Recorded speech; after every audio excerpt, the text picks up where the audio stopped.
Chainsaw throttle cable installation. The throttle cable on a chainsaw runs from the throttle trigger to the carburetor. Squeezing the trigger pulls the cable, opening the carburetor and allowing in more fuel. The cable uses a locking mechanism, an important safety feature that ensures the chain only spins when the bottom trigger is squeezed and the top is pressed down. Things you'll need: rubber driver, screwdriver.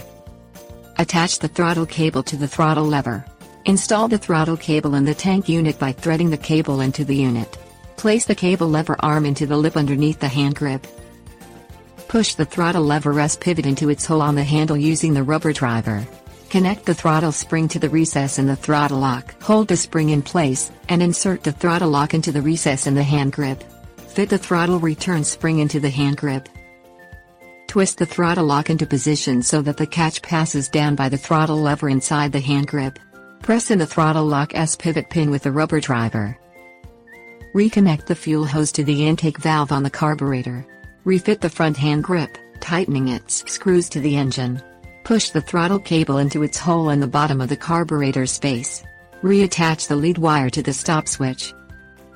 Screw down the bolt on the flywheel side of the engine with the screwdriver.